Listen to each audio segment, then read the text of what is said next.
Hello, my name is Miguel Neves and I am the editor-in-chief of Event Manager blog. Welcome to this episode of the Event Manager podcast, where I am joined by Maarten Vanneste, the creator of the meeting architecture, manifesto and movement. I talked to Maarten during this episode about the meeting architecture concept and how it adds value to meetings, and that's really the original objective of it. We talk about training in online meetings and how he always focuses on small group conversations that he really believes add the most value to meetings. He talks about how interaction delivers outstanding results, even for those that don't believe in the concept and who would rather stick with a keynote or a webinar style format. We also talk about how keynotes and small conversations go really well together and are really not incompatible, and how you can make a great conference out of keynotes and then small conversations. We talk about the development of the groundbreaking Hybrid Fresh conference, a conference that was hybrid way before it was fashionable, and different iterations of that event. We also talk about the challenges of connecting in-person audiences with online audiences at hybrid events, something that Maarten himself has been experimenting with for a long time. We talk about the bandwidth of human connections, and we also talk about planning for serendipity, which is always an interesting challenge for any type of events. So I hope you enjoy this episode. Don't forget to subscribe to the podcast, and if you enjoy it, please do rate it so that everybody else can also find it and enjoy it as well. Thank you very much.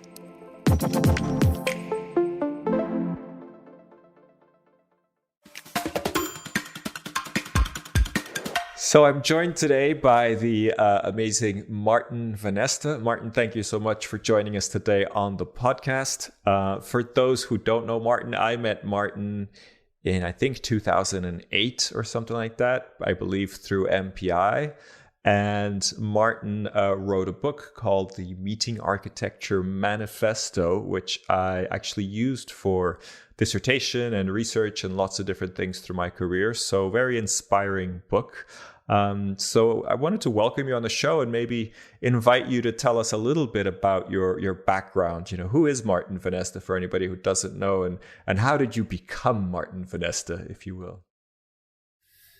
Yeah, thank you, Miguel. It's great to be here on the show. Great to see you again. My background. I'm at the middle of 5 kids in a family. My father was blinded in the Second World War, but he's a very innovative man and a very resourceful man. He, I think, was an inspiration, but also probably, the source of the genes in me that make me always look for new stuff. I'm always interested in change and innovation. And so I started with my hobby, which is photography, and then I moved into video. Just before I became 18, I bought my first video camera in the 1980 something, very early 80s, and from there, everything just rolled from one to another, and video became audiovisual became meetings, and my first meeting was for a local company from Johnson & Johnson Pharmaceuticals, and the passion really hit me right there. It's when people get together, I think that's a wonderful moment in life, and that's where it all started. And were you aware that there was this thing called the meetings industry or the events industry? No, nobody is. This still the same, I think, and. No, of course, and I was happy to discover the meeting industry in 90-something. I happened to, stumble over MPI one way or another, or a magazine or something, and they introduced me to MPI, and then I heard that they had this conference, and I wanted to go immediately, but I was too late. I think it was sold out, or it just happened. I couldn't go or whatever, and since then, I've done all the MPI conferences, etc., both in Europe and abroad. And then ultimately also as a speaker, always curious to find out from meeting planners why they organize meetings and, what's behind it. And so. Okay. So your AV company was called Abbott Meeting Innovators. Abbott. Yes, Yeah. I remember the story of Abbott being one of the first words in the directory, right? So ABB. I think that's ABBIT. Yeah. Very, very clever. But you also you're a CMM, and you created the Meeting Design Institute, which I think you're still involved with. Like Abbott is not something you're involved with anymore, but the Meeting Design Institute is, correct? Yeah. Correct, yes. And then in 2007, you wrote the Meeting Architecture, a manifesto. So what led you to write that book? What was missing in the industry that you wanted to kind of say? Yeah, I think everything started 10 years before I wrote this book, when I went to EIBTM in Geneva still. And I went there and I discovered wonderful industry, a great group of people. And I saw a lot of the stands, most of the stands, 98% of all the stands, I think, was hospitality. And that's, of course, is fundamental to meetings. But, it's not everything. And me, with the background that I have and looking for value, how do we create value in meetings? I was always asking that question. Why do people come together? Why do people organize these meetings? And the answer is never, well, because we want to travel, or because we want to have people in hotels, or because we want to feed people. That's never the purpose, although it's fundamental to the industry. And so I felt this need for, I felt the lack of, let's say this inside of meetings, actually, how meetings function, what they do, the presentations, and how we improve those. And how we improve networking and learning at meetings. And so that immediately struck me as fascinating. This whole industry, calling itself the meeting industry, was actually more like the hospitality industry, I would say, for 98.5%. Okay. That's why. And do you feel like that's still the case? Yeah, I think there has been some shift, maybe. Instead of 98.5%, it's now 98%. But I think there is overall, the influence of the hospitality industry is obviously very logic and understandable. It's a heavyweight financially in what it takes to organize a meeting. And I remember Roger Tondeur saying, he's one of the big industry leaders in conferences and association management, etc. He said, "Yeah, we do this, but and this is a long conversation I have with him. At the end of the day, this design of meetings thing seems to fall off the table always, because there is all this nitty-gritty around who gets which room, and the VIPs need to travel, and there's all sorts of logistical challenges, and a lot of money goes into that, and that takes all the attention." So I think that is a natural tendency of meeting planners, meeting professionals, to automatically have this hospitality side of meetings as a priority in a way, and it takes all the attention and all the money. And then at the end, we should maybe think about changing the format of the meeting, and then it's too late and there's no more money. And so that's kind of it's a natural. People love parties, love food, love a great hotel and great destination. So it's fundamental to what we do, but I think that balance. Yeah, and I think I'd like you to explain the meeting architecture principle a little bit further, because I think it's an interesting name, but what do you mean by it for anybody who doesn't know? But we're recording this in May of 2021, and we're in a moment where, at least in theory, the industry is starting up again. There's events starting up. There's vaccinations. The pandemic looks like, at least in the Western world, is beginning to be resolved. So it's a unique opportunity maybe to rethink, or there's a big desire to go back to in-person meetings. Is it an opportunity to rethink that? But tell me a little bit more about meeting architecture specifically, because I know you differentiate it from meeting design a little bit, and there's a bit of a responsibility around that. Or do you think that was something that is not really applicable anymore? Well, it's always very interesting in the meeting industry how things get names and how, we use a lot of acronyms, and we talk about virtual meetings while they're actually not virtual, they're real meetings, etc. But, that's just a name discussion, which is really not important. I think when I talk about design, I talk about this stage in the work of a meeting architect, the stage when you're actually designing. Before that, you have to identify the objectives. I think if you know the objectives, you can design the right vehicle to drive those objectives. And so for me, design is a stage, but I know that the meeting industry means designing better meetings based on objectives and probably also measuring the results. It's fine, whatever you want to call it. I think a meeting architect is a person that focuses on the content side, on the effectiveness of the meeting, but not so much on the hospitality and the travel and the logistical side of meetings. So identifying. And do you think that we're in a unique opportunity now for meeting architects or for aspiring meeting architects?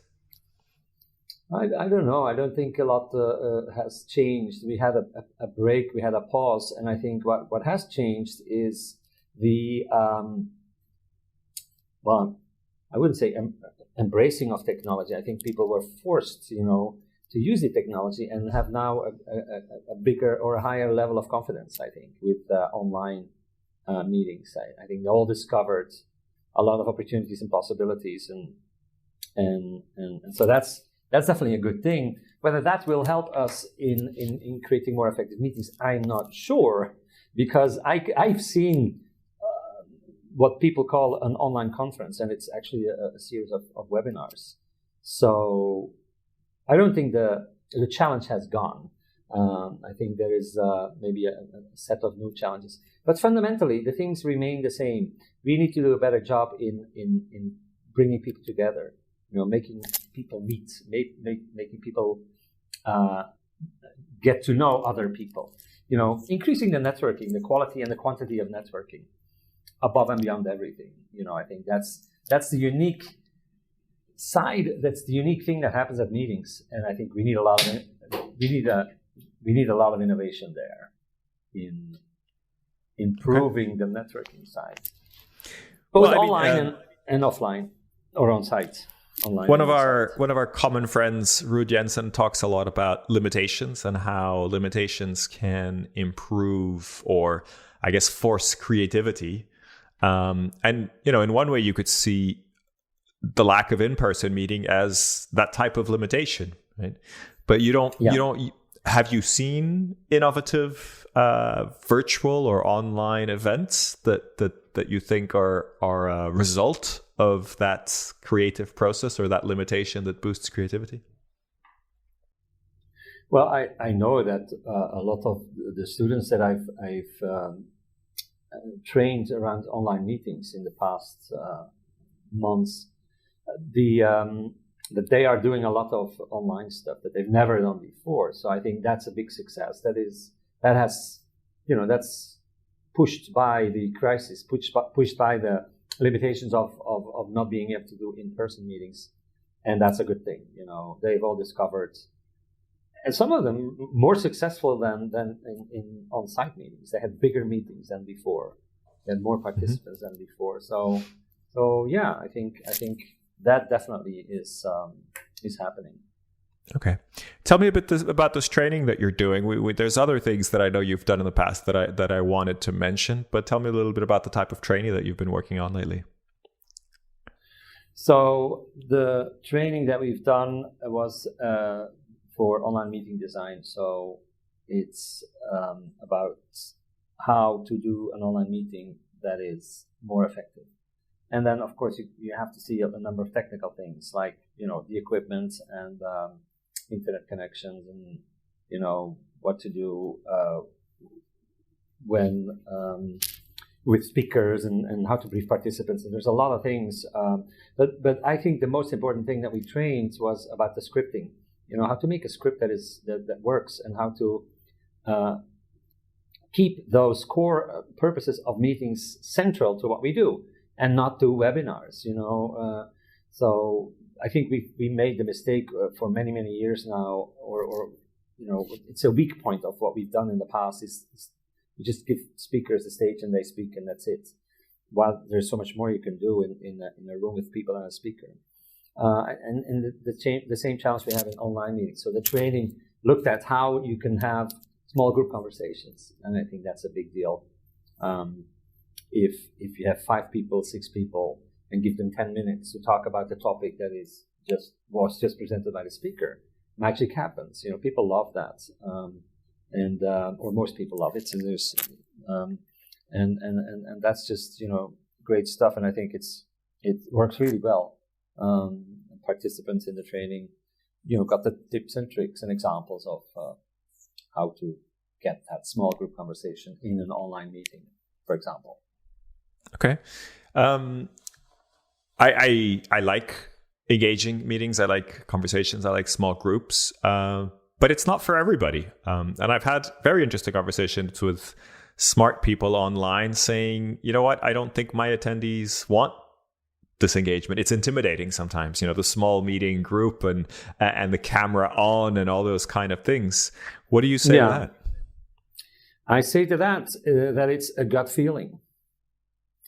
And if you try and you measure and you ask participants just a few questions, and I've done dozens of those, you get crazy high scores in how people enjoyed small group conversations versus sitting down and listening to a speaker. Mm-hmm. We had the same thing in physical meetings, in-person meetings, where some people say, yeah, I'm not coming to this event to talk to my peers, I'm coming here for the speakers.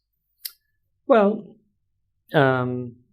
it's the same now. Some people say that, and some people prefer not to do that. I wonder, why don't they just look at the YouTube video then? And then you're alone. You don't need to talk to anyone. You're in your house. You don't have to travel. You don't have to go anywhere. Why do you come to a conference for that? That's a whole discussion. But fundamentally, check it. Just don't say it because you think it's the case. I've heard many people say that, and when you do it, and you look at the numbers, you ask people, did you learn from the speaker? Did you learn from the other participants? Did you meet new people? Did you enjoy this session? How did this session feel? Did it feel like 90 minutes? Or was it longer or shorter? If you ask those questions, you'll see that people thoroughly enjoy those small group conversations, and that they really feel that they met somebody that they might even reconnect to after the event. And I think that's the magic, the networking is so important. So in a way, you're merging the networking and the content in one high power session. Yeah, it's very simple. There is no rocket science. So you give people some time. You give them a few participants in a small group. If you have 100 people, make 20 groups of 5 or whatever. Mm-hmm. And you give them time, and the topic is what was just presented by the speaker. Do you agree? Is it interesting? Do you want to add something? Did you do this? Will you do this? Etc. Just talk about what the speaker was saying. So that's the content leading the conversation. And you and I and everybody else very quickly learns from a small group of people talking about this topic who is of interest to you. People you've never seen or heard before. And you talk to each other about this topic. It's a great way of getting to know new people. In terms of the marketing, I love this topic. I like creating these things, but I feel that most events, when it comes to promoting, when it comes to selling registration, when it comes to the business model, rely on speakers, rely on the keynote kind of marketing. Is that just human nature? Do you feel that we just are attracted to that, but actually will get a better experience from the peer conversations? Or is there a I don't know, is there a conference that needs to be a bit braver and not rely on speakers or keynotes? I think it's very natural. If there's a famous person and a great topic, etc., the learning in people's minds and also in the minds of their bosses is crucially important. Nobody will spontaneously mention networking as the number one reason. Well, they do for going to a conference, but it's less obvious. But I think you need to combine both. You can have your keynote speakers that are famous and will attract people. Also, the destination and the venue are also important to attract people. So I think you still need to do those things, but it's not because you have a good speaker that you have to force everybody else to shut up while this person is talking and give that person 45 minutes and then move on to the next. We need to redistribute our time. And it doesn't mean the speaker doesn't get 45 minutes anymore.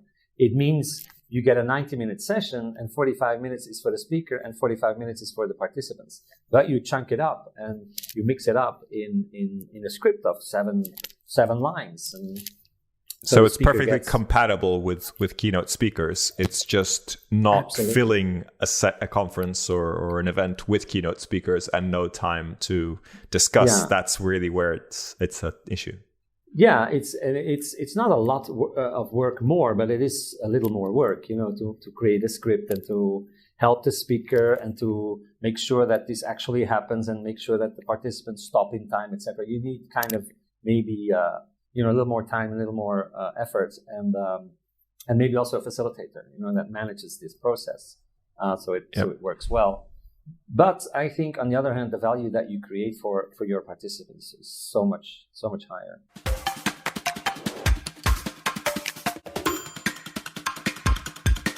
So we skipped ahead a little bit as well. One of the things I know about you, and I've participated in a few, is the Fresh Conference. And the Fresh Conference is perhaps the conference representation of the meeting architecture concept. Is that fair to say? Yeah, it's definitely a playground for innovation. So we always try to experiment and introduce new things, and risking a bit of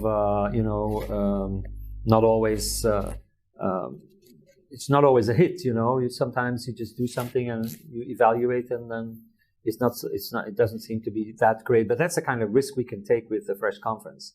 People coming to the Fresh Conference always have been open to that innovation, and it's kind of part of the genomics of Fresh. Well, it's still, to this date, it's one of the few hybrid events that I've been to, and I think it was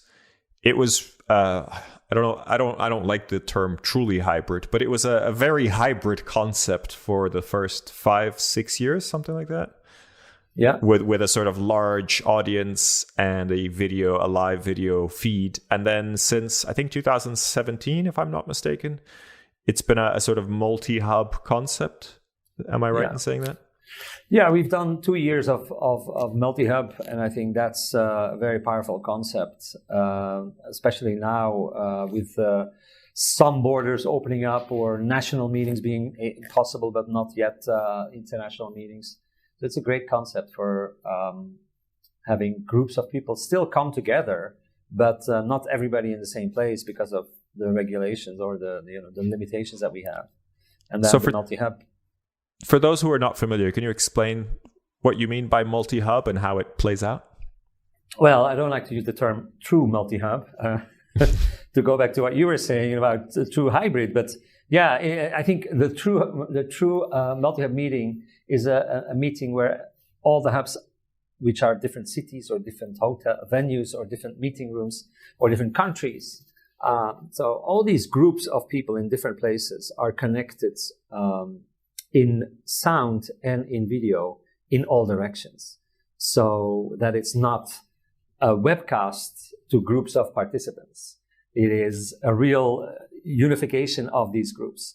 So you can actually have conversations between individuals that are in different places, or you can have a speaker in one place and in another place, and then everybody splits up in each of the cities, and they can go to one of those speakers. So it's a high density connection where you have groups meeting groups in a way. So yeah. Okay.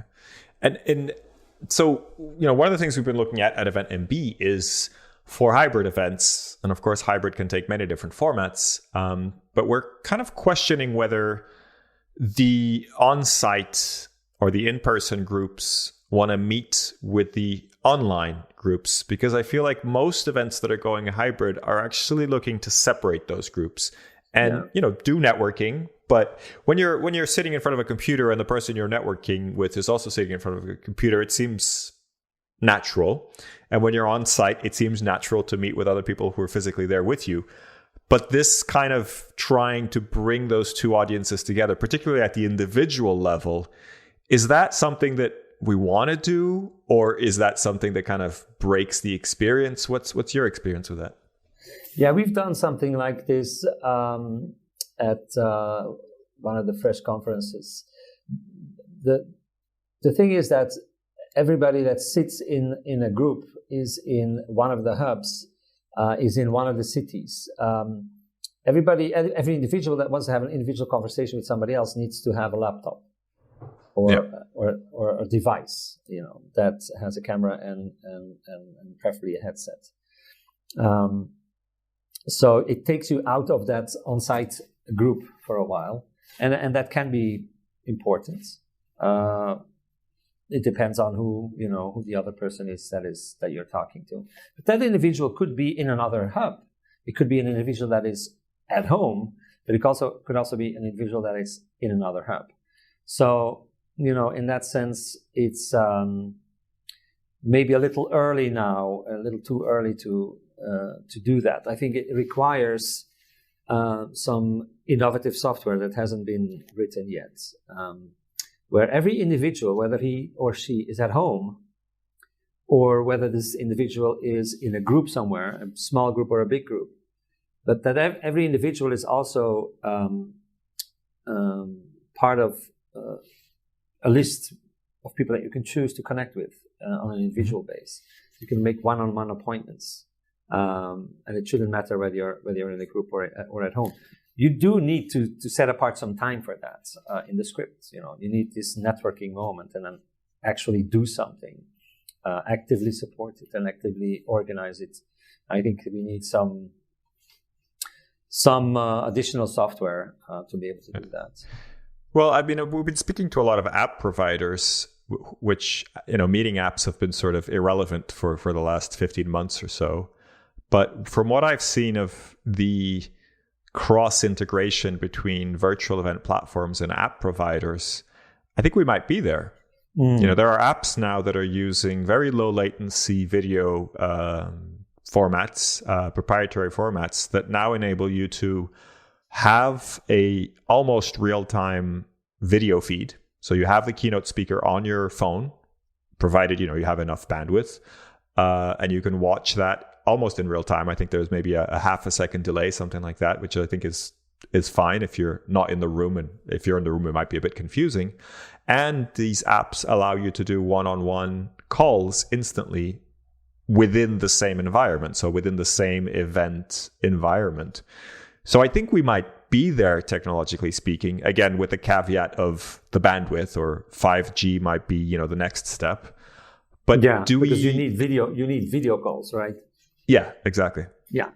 But still, I'm struggling a little bit with the idea of sort of dragging people away from a face-to-face environment to have a video call, right? Because we're kind of saying people in a group, people coming together, that's really where the magic happens. And then we're kind of putting technology. Won't technology become a barrier there, even if you have really low latency video? Yeah, I think the highest social bandwidth, the highest bandwidth between people is when you meet in the flesh. You're in the same room and you sit next to each other and you talk to each other. That's the best quality. And I think what we're having here is video and sound, a good quality video connection is the second best thing. Mm-hmm. So when somebody does the effort to go to a meeting and pays the fee to be at a conference, for example, I would agree with you that it's kind of a challenge to then all of a sudden take that person away for a call that actually could happen any day, any time, so why would we force that into this magical moment of people that are together? Future maybe the solution is to have some sort of calendar appointments set up where you have, I don't know, 10 calendar appointments set up in your diary for the next week, and as you meet interesting people, you fill them up. I don't know. I mean, this is something that has already been around for a while. Are we organizing meetings? Are we managing a community? So the meeting obviously is the big moment for a community, but do we stop there or do we continue? And I think that's been discussed for a while. And I guess meetings face to face is where the magic happens. People get together, they meet each other, they talk, and they say, let's have a coffee later on. And that's when it happens. That's when people meet and when they start new projects or, support each other or, really important stuff. So I think we should keep on doing that and make sure that is done well, because it should not be an accidental meeting, like those two doctors at this conference of what is it called? Diabetes conference. They were both ill and they had to stay in their room. But since they were both ill, they were talking to each other all the time. And this is where something started, the biggest research project ever in diabetes. That was an accidental meeting. We should make those things happen. Yeah, we should be the organizers of those kind of new connections. And we should measure that. We should measure how many new connections did people make and how many of those have led to a business relationship or a project or a collaboration or, whatever it is. And that's the kind of effectiveness we need to look for. And I think we're getting close, measuring that kind of effectiveness. It's been recognized as an impact that we have with meetings and conferences. So I think, over time, this is going to be maybe a more natural thing to do. Spend more attention to those things. Yeah, I think what's fascinating about that is I agree. Yet I do also see the point that in the last 15 months, I've still managed to meet people. And I've still managed to have good discussions and business conversations. I don't know if my best ideas have come in the last 15 months, but I think that it wasn't that bad, and just because I couldn't meet face to face with people, I still made friends. I'm good friends with people that I've never met face to face. I've only met in video calls. Right. Same here. It is a bit, it's kind of contradictory sometimes, or at least you want to find a balance, right? It's weird to try to pull people away from an in-person meeting, but at the same time, if that's a really important meeting or if that's really interesting, then it may be worthwhile. I don't know what the perfect solution is.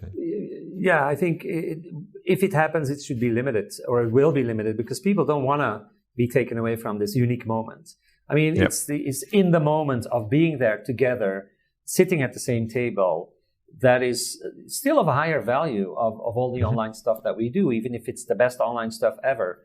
And good online stuff can generate a lot of new connections as well.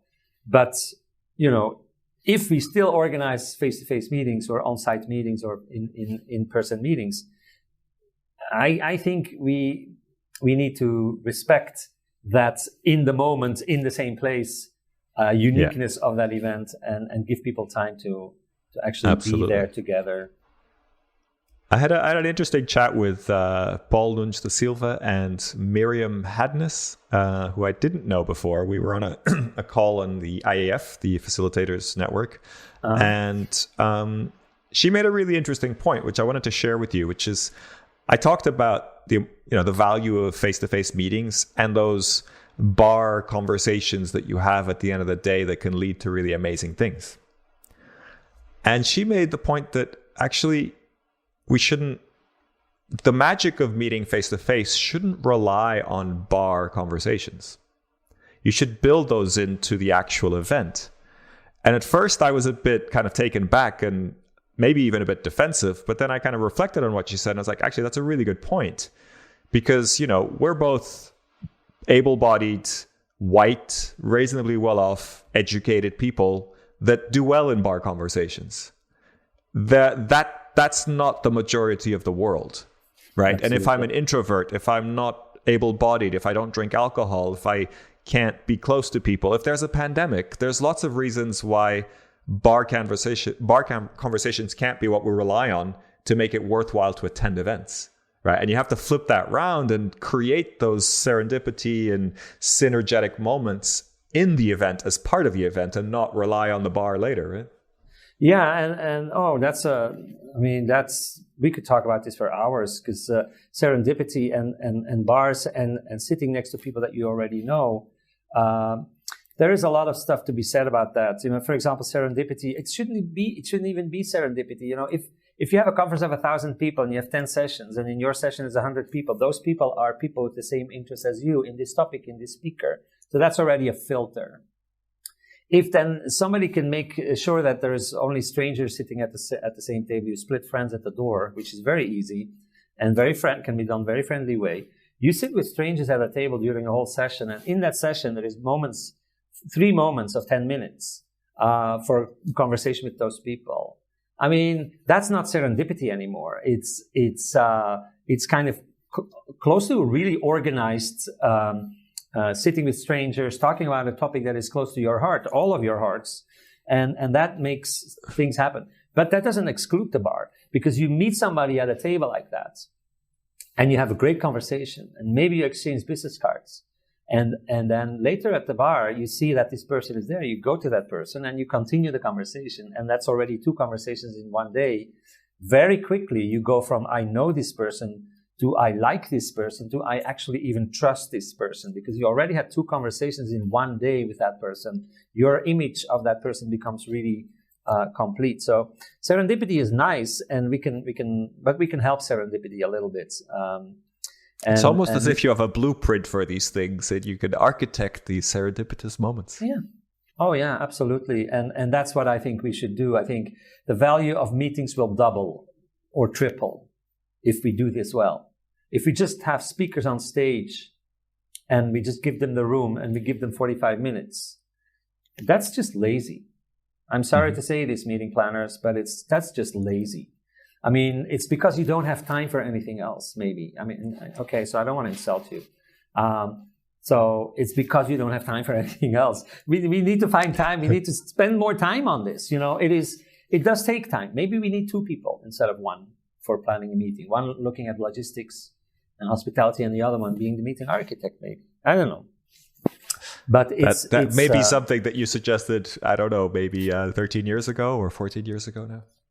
Yeah, but change comes slowly, and it's very natural for people and very logic as well, looking at the finances, to focus on those things that are fundamental. Great. I mean, Maarten, we could talk about this forever, so I don't want to take up much more of your time, but I wanted to kind of touch on 2 things. One is technology and innovation, and if you have any tools, any techniques, anything that you've been looking at that you're kind of betting on for the future, or that you're excited about, that you could share. And the other thing I wanted to ask is if you could make a recommendation for the next person that we should interview on the podcast, because I like to get this slightly serendipitous chain reaction going of people that you think would be interesting to think. But I'll let you think about that, and maybe go back to the first question about the technology or innovation that you're excited about. Well, the technology that I think is currently very important is installing. I don't know if you call it technology, but it's like having a good kind of a studio available in companies. So in-house small studios or rooms, or with table and a good microphone, good acoustics and good light. A room that people can book like a meeting room, where you would have. So like a hybrid studio, but maybe not necessarily a full-blown studio, but a hybrid studio at home, or a decent home studio, or a decent office studio. Yeah, I think a lot of speakers should be ashamed of themselves, and maybe I'm not the best example at this moment either, because my studio is kind of a mess at the moment. But because I have a little pause in my work there. But I think if you're a speaker and you get paid to speak, you should have some good equipment and some good bandwidth and some good setup with light and everything. So home studios for speakers, yes, and then small in-company studios for demonstrations with clients, for small meetings, because those change the way people see you and the way they perceive your message as well. I think that's quite important. It doesn't need to cost an arm and a leg. You don't need to you don't necessarily need to have the best quality top cameras and 4 of those, and then a switcher and a technician and everything. It could be a single camera setup, but decent stuff, acoustics, lights, microphone, all of that. I think that's at the moment something people should really look at and invest a few thousand euros. And is there any kind of upcoming technology that you think would even take that further? Anything, or you think No, a good home studio would be more than sufficient? Yeah, and use cable. If it's at home, try to use cable. If you're a professional in meetings and you use it a lot, then I'd say don't rely on Wi-Fi. And green screen or no green screen? Yeah, I mean, I tend to use one. So if you're a company, your background could be very impactful. So yeah, I would do one if you have like a small studio. It can be a curtain, by the way, so you can open it up and you have a white wall, or it could be the green screen with whatever background you want. Excellent. Thanks for that, Maarten. And the last question: who do you think we should have next on the podcast? Have you had a chance to think about that? That is a tough one. I think there is this guy in New York. Let me talk to him. Is it okay if I come back to you with this? Of course. Well, this sounds like a really in-depth recommendation. So I think he has huge LinkedIn groups. Okay. And we helped him to use small group conversation as a weapon of success in his online activities. And I think you will have some great feedback from what he has learned over the past few months by doing those networking events based on his LinkedIn groups. Okay. Yeah, I think I might recommend that guy. Perfect. I'll let you know. Great stuff, Maarten. Well, thank you so much for being with us today on the podcast. I hope you enjoyed the experience, and keep listening to the Event Manager podcast. I don't know if you're a big podcast fan, if you have other podcasts that you regularly listen to, but hopefully you'll make this one of those. Absolutely. Thank you very much. It was great to be here. Take care, everybody. Bye-bye. And we are joined now by Nick Borelli from All Seated for an extended conversation during this podcast. Nick, thank you so much for joining us once again. It's a pleasure to have you talk through this podcast and extend the ideas in it. How are you today? I'm great. Well, I mean, that was an amazing conversation. I mean, anytime I have an opportunity to get some insights from Maarten, he's got such a I don't know. It's like the Galapagos Island of event strategy mind. Like it seems like he created a lot of this stuff himself, and it's so pure because I think it's not necessarily just regurgitated versions of other things that we all kind of in our echo chambers sort of just say the same words. He has different ways of saying everything, and I always find that to be so interesting. Yeah, always a great mind of the industry, and interesting to hear what he has to say in slightly different angles. So one of the things we talked a lot about was this idea of forced use of technology. And I know that you had some thoughts on that as well. It just stung out at me because I'm like, man, that's it. I've been saying like using technology at gunpoint, but I think I like his better. Mine's a little bit more American.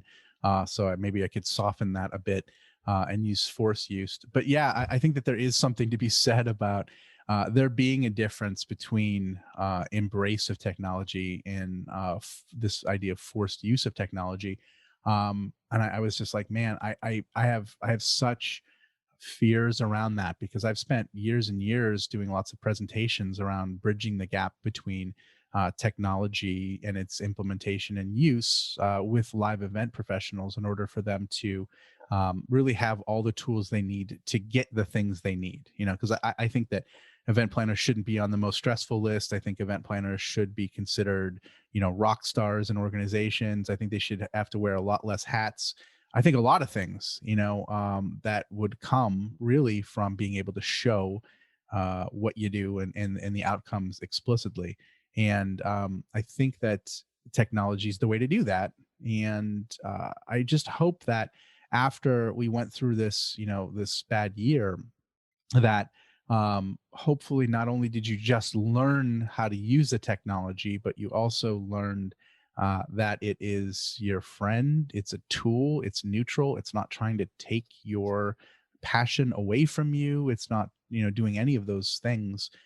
It's actually something that is a collaborative opportunity for you to do things differently and hopefully have a lot less pressure put upon you because you'll be able to get your value. So him saying that was just like, yeah, it's kind of I think there's an ongoing challenge that's still out there. While the training is good, I think that the psychology of the planner around technology is still up in the air as far as when they don't have to, you know, when they're not forced anymore, what will they do?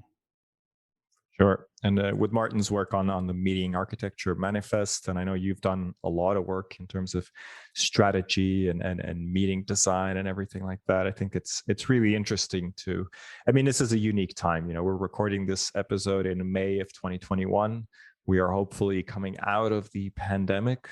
The involvement with planners in technology is unprecedented, and I hate using that word, but it's just one of those words. It just works.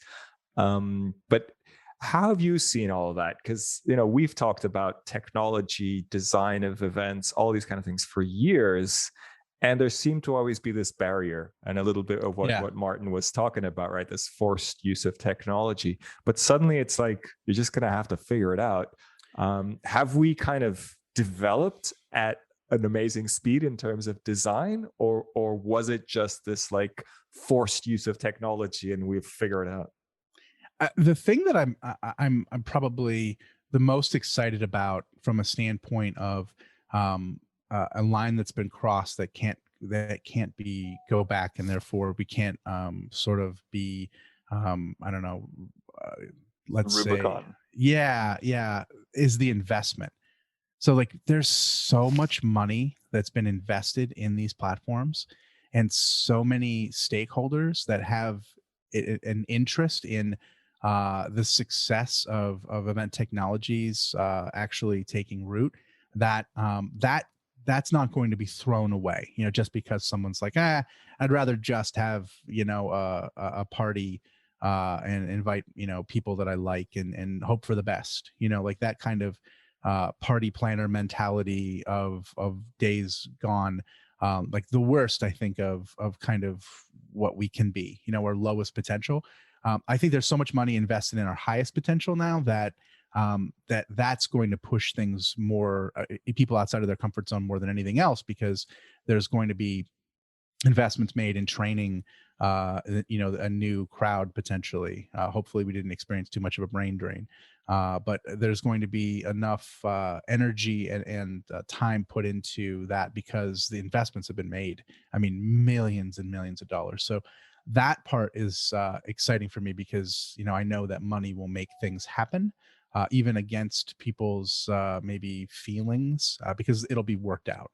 But that said, I think that there's still a gulf between what I would consider like the core reader of Event Manager blog, people who like technology, people who are embrace change and have their thumb on the pulse, and then a large majority of planners out there who maybe not aren't as participatory in the future, who have it kind of their thing figured out, and want to protect that. There's no room for that anymore. Like there's no room for protecting your fiefdom and just being a hack. Like there just isn't.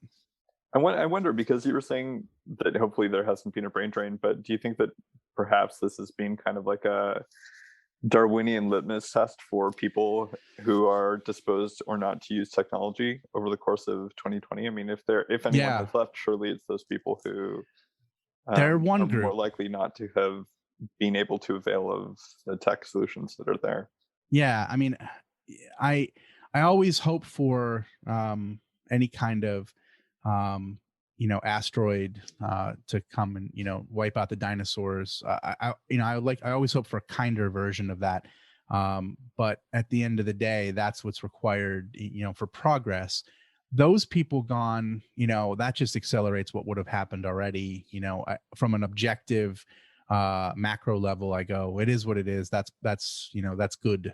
There is a negative though that I think is less seen, and that is the amount of young professionals who were bright minds, who were coming into an industry that was way more formed than it's ever been, and had a career path in mind and had an upward momentum that seemed plausible, and they couldn't weather a year without income. They were cut early. They definitely didn't see the stability in a time where it's not like it's millennials, before where we're, like that's a group of people who was used to maybe not hunkering down and taking jobs that need to satisfy them monetarily. Like this is another generation that's more baby boomer-esque of knowing that you take a job that makes you money, and and events didn't look like that in 2020. So I don't know if I actually knew a number of people who have been on over the last 3 or 4 years, some of those 20, I don't know, what is it, like 50 for under 20 or whatever those groups are, those awards. And I know many of them that are not longer in the events industry. There's a lot of new realtors in the world, and there's a lot of there's a lot of other people who just took office jobs in the same way that hospitality took a huge hit during COVID as well. People looked up and they said, do I have to do a job that I have to spend 40 hours by Wednesday, and then I have the rest of my week to still work? Do I have to do something that's this stressful? Is there some other way? And they were exposed to that, and they also saw that there was stability there, and many people made that decision. So the old dinosaurs who didn't change being gone, I hate to say it, I love all of you people, but you were going to go anyway. It's the people that couldn't afford to go through the disruption that who had promise that I'm really the most fearful on a macro level for the events industry. And I think technology probably offers the best opportunity to bring those people on board, and to give them a position that allows them to make an impact in the events industry, and maybe there'll be crossover. Yeah, I mean, if you were talking about the pre-pandemic job prospect being 40 hours by Wednesday, then surely, much as we've started to incorporate things like Excel that we might not have used or been as familiar with like 25 years ago, some technology is just here to stay because it presents you with advantages that become de facto expectations for your job performance, right? They're just things you have to get up to speed on as par for the standard course at a certain point. Do you think that virtual event technology and or any of the developments over the last 15 months have kind of fit anything close to that bill? From a standpoint of available education, due to much more of a proliferation of evergreen content that's laying around, yeah, I mean, you can definitely, if you're scrappy and you want to be able to self-educate, I feel like it just seems like there's way more content out there that will, get you there faster. Your ability to maybe have more thoughtful exchanges with people that are at peer levels, as opposed to 10 years ago where it was Twitter and you kind of had to jump on a hashtag and ride that for 6 months. You can potentially have a more long-lasting, more meaningful connection that is a little bit closer to trust building that would happen in face-to-face, although not the same in virtual. there's a few different opportunities, in that way. I think there's also jobs. I think that with the investments that have been made in virtual events, I think we have an opportunity to expose young professionals specifically to opportunities in live events. Like we at All Seated, we've been hiring like crazy over the last few months, and I even took somebody on my team specifically who he told me, he's like, I just want to get into live events. I don't know how though. Like, I don't know how, I don't know what angle, but I really want to get into it. And I'm like, well, look, we have this. You'll be able to talk to people in every, scope of event production, and you'll be able to see it from this level. You'll be able to do it remotely, and maybe you'll get a feel for what you like in the live as well. And maybe there's something that will be able to give you exposure to something that would at a time where it's maybe a little bit less lean in the live events industry. So who knows? I think there's going to be a lot of people. There's going to be, the cross pollination hasn't happened yet. We talked before in a previous conversation about this idea of live event professionals going to technology and joining the dark side. I think the next phase, which would be super fascinating, is the actual the migration the other way, and hopefully that's what we get. We get this exchange in a kind of like way that I don't know, I'm trying to think of two warring families get married or something, or give a baby to each other, some weird thing like that. I want that, right? I want the mind exchange, and I want and I think that's going to happen a lot faster. I think there's going to be event tech people that will actually see live events and be like, I could just do this myself. I could produce this event, and they'll that I've seen that before. It's really fun when you see a vendor, providing a lot of solutions for an event and going like, I think I could produce my own events. Like, I think I got it. I think virtual will likely give a lot of parallel skills to new minds who will come at live events in a completely different way.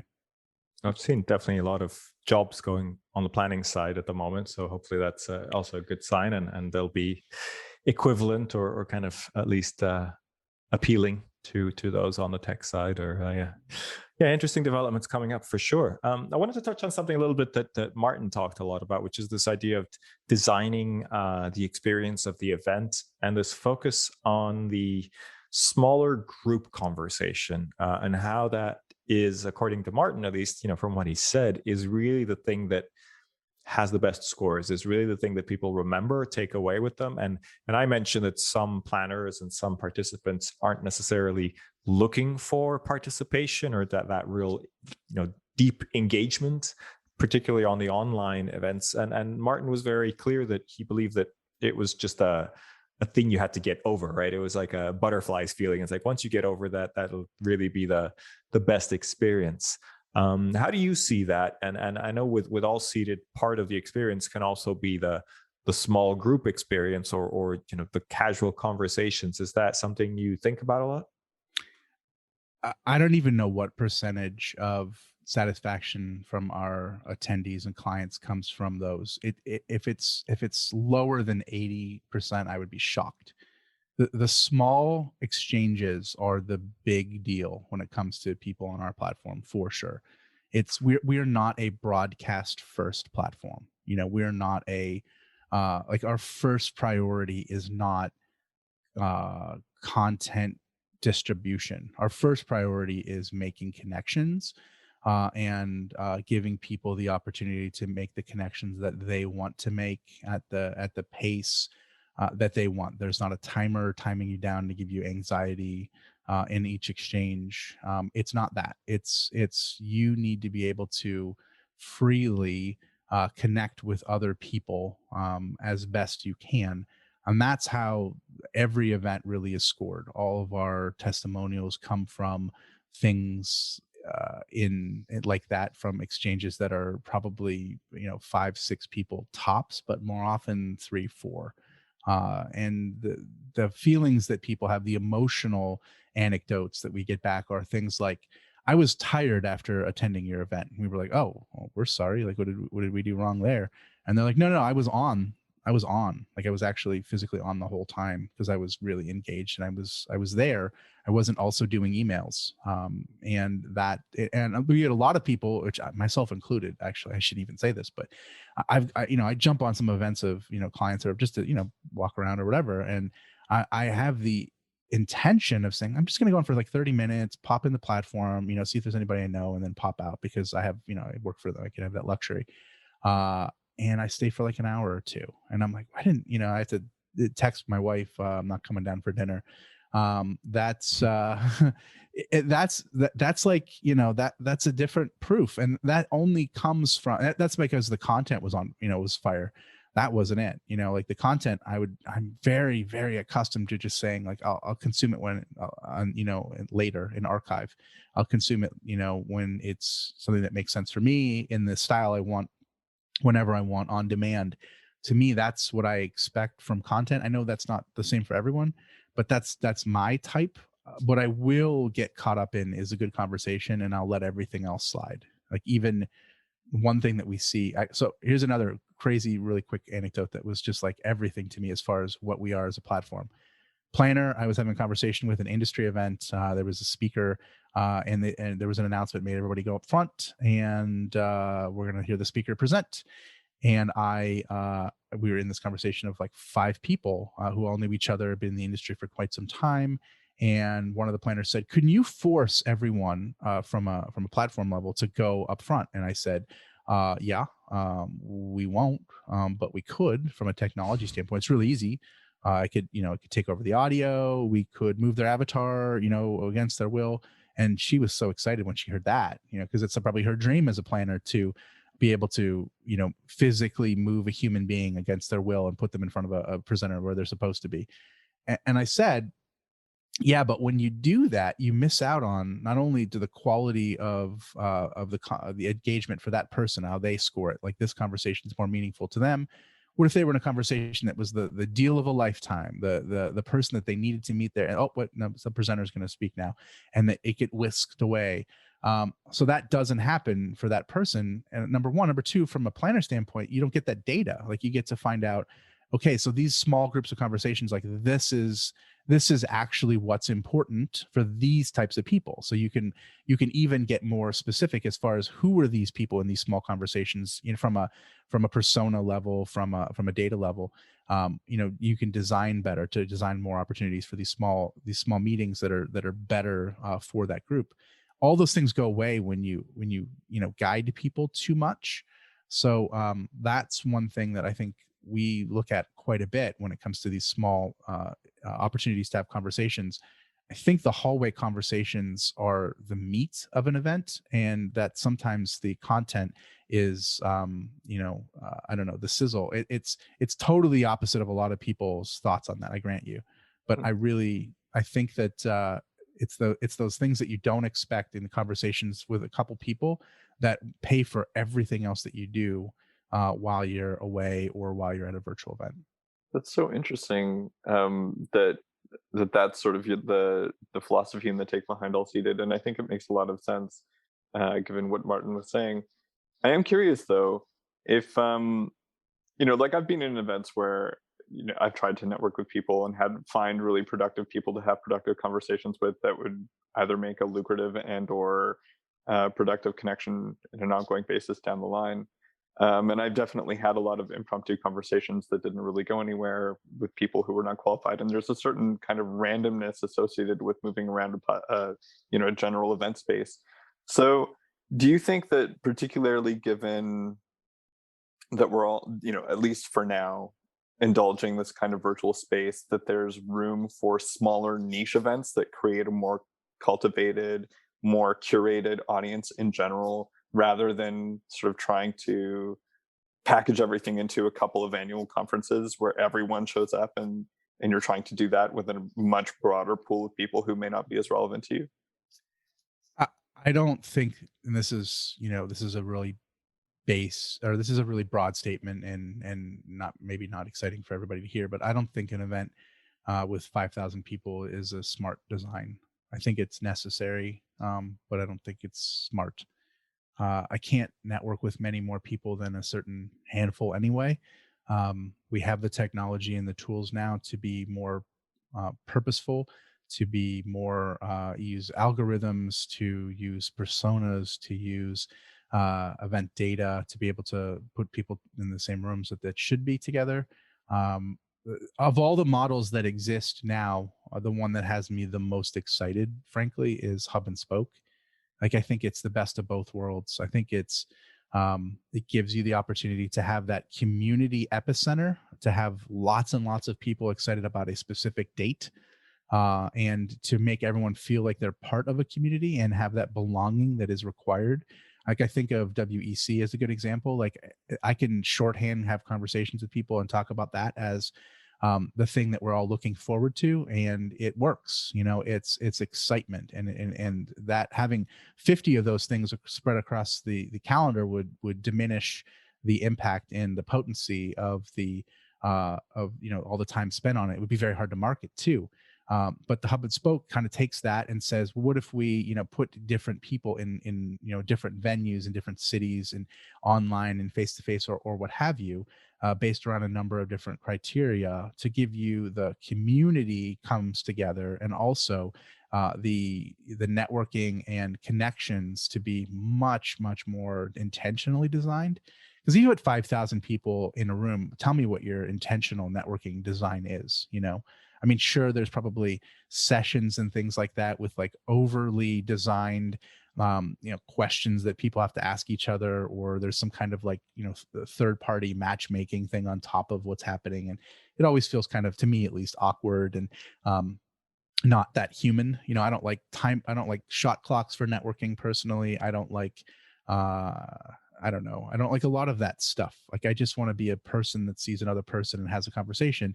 I understand what you're saying, Dylan, is that there's a lot of chance associated with that, and therefore it becomes very risky.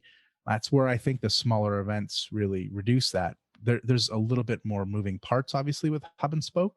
I think there's more money though, and like, to me, as long as there's a balance of more money when there's more details, then it's okay. There's more sponsors with hub and spoke, for starters. You could have, if you have 10 events, you have 10 presenting sponsors, and a lot more intention behind the alignment of the sponsor with the event itself too. If you have all the IT people in San Francisco and they're going there, and all the C-suite are in New York, and the sponsorship becomes much more pure, and that's really what matters more than numbers, is the quality. I think it pays for itself very quickly when it comes to the complexity. And then I think virtual offers a huge opportunity to be part of that, as not only the broadcast aspect of it to all the live spaces, but also of the virtual attendees should be also selected as well to be a certain type. I mean, that's quite interesting. And yeah, just to wrap up, I guess I'd like to just wrap up by asking you, what's your advice to people? Because I think a lot of planners are getting requests for, hey, we have this 10,000 person event or this 5,000 person event. And if they want to go back to their boards and at least get them to consider doing smaller events, what would you give them? What kind of weapon would you give them to go into the boardroom with? Look at retail and show that, like, the boutique is absolutely what is succeeding. The quality of the face-to-face. It's not about quantity, and it's about trust acceleration that happens only when it has the opportunity to breathe. Show them parallels in other industries where the mass is being done in this place, and then the very select experiential is happening in this space. But I mean, honestly, if I'm selling it to people, the thing I said before, that was probably the easiest way. You want more sponsors. You want a pure connection between our external stakeholders and the people they're supposed to talk to. Let's break this up, and let's do this in a variety of forums. Even when it comes to like virtual, being able to have different series and tracks that are over time, that align very specific niche groups with niche sponsors. That's okay. Like, you either buy quality or quantity when you're a sponsor. Sometimes there's those happy mediums where you get both, but oftentimes either one will do. It's big funnel or very tight, high closing percentage. Both are fine. Closing is all that matters. So for me, I would follow the money first and say, here's why this is the best experience for our external stakeholders, because it's a better experience for the internal stakeholders. It's all the same game. Everyone wants a very, very curated experience, because there's so many more options outside of face-to-face gatherings now, that you don't need to go to a live event, period. And if you do, it should be something that is special and something that is only for you. Awesome. Thank you very much, Nick. I think that's really interesting and great advice, and a great thing to leave our listeners with. So thank you for listening, everybody. Nick, thank you for being with us. And thank you all, Seated, for sponsoring the Events Manager podcast. We hope to see you again, or hear you again, or be with us again in some sense very soon. Thank you very much. Thanks. Thank you for listening to this edition of the Event Manager podcast. Please subscribe and rate the podcast wherever you get your podcasts. For the latest news and the best articles on technology and innovation in the event industry, head over to eventmb.com.